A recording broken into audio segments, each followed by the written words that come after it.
गौवा के लोग सब जानता नाम रे, पूछ पूछ करेला हमरे से काम रे। गौवा के लोग सब जानता नाम रे, पूछ पूछ करेला हमरे से काम रे।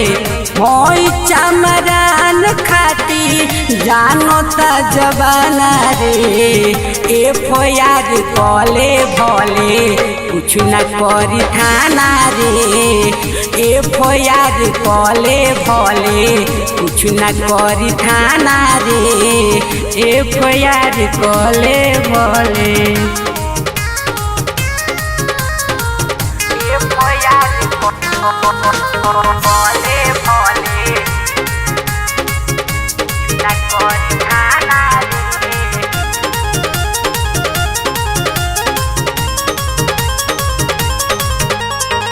भरल बापा न जाके देखू इतिहास रे, चले चमर के रंगदारी सुन खास रे।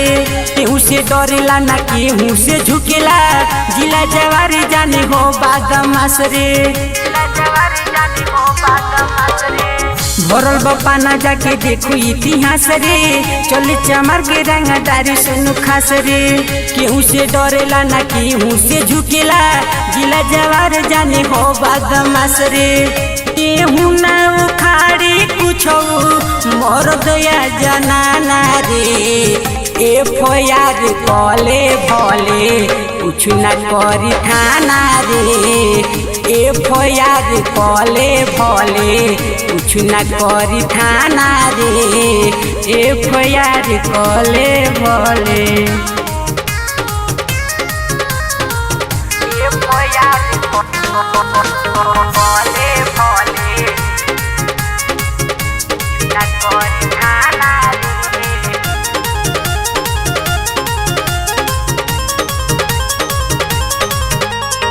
गोली बंदूक से खेली भईनी जवान रे, यही से करीला इतना गुमान रे। जदि जे लोग बेट तो चल जेबे जान से, करोनो बबुआ जिला होसान से।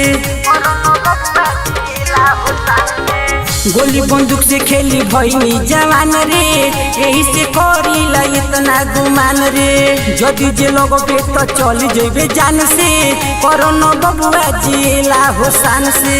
लिखी ना रिपोर्ट पुलिस कोई दी माना रे।